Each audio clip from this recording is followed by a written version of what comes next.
ngai lo yeah ap koi soi ngai lo bel chini doli moi hoi her nen ngai kim tang ba kai he sen yeah sig curly hair lu ngil pai tho Vanglai ka chen du na koi soi ngai lo ap koi soi ngai lo yeah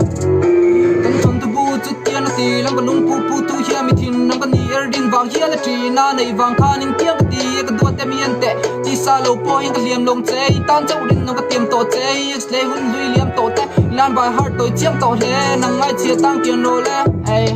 yeah nang ai chia tang kian lo le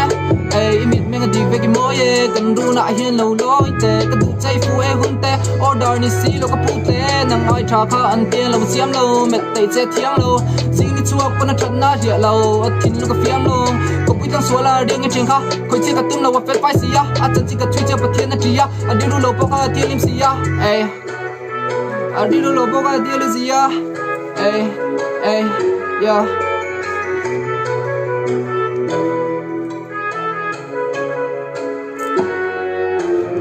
chini doli moi hoi her nen tin nai kim tang ba kai he sen yeah sig curly hair dun ngil pai tho Vanglai ka chen dun koi soi ngai lo ap koi soi ngai lo yeah ap koi soi ngai lo bel chini doli moi hoi her nen tin nai kim tang ba kai he sen yeah sig curly hair dun ngil pai tho Vanglai ka chen dun koi soi ngai lo ap koi soi ngai lo yeah ap koi soi ngai lo peace